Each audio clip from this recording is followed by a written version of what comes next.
అవసరాలే, ఎంతసేపు కూడా ఈ లోకపరమైనవే, ఎంతసేపు కూడా ఈ లోకానికి సంబంధించినవి నువ్వు వెతుకుతున్నట్లయితే దేవుడు ఏమంటున్నాడు తెలుసా? అలాంటి వారితో, యూదులతో, అక్కడున్న ప్రజలతో దేవుడు ఏమంటున్నాడు తెలుసా?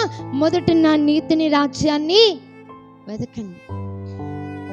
ముందు మీరు ఏం చేస్తున్నారంటే ఈ లోక కార్యాల కొరకు చింతిస్తున్నారు, ఈ లోక పరిస్థితుల కొరకు చింతిస్తున్నారు.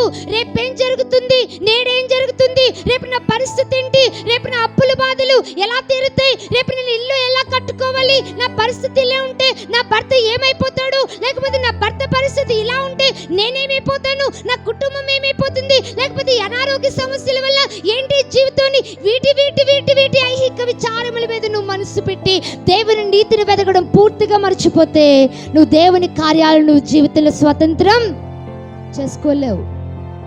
దేవుడు ఏమంటున్నాడు తెలుసా? మొదట ఆయన నీతిని వెతకడం ప్రారంభించు, అప్పుడు అవన్నీ మీకు అనుగ్రహింపబడును. దేవునికి స్తోత్రం కలుగును గాక.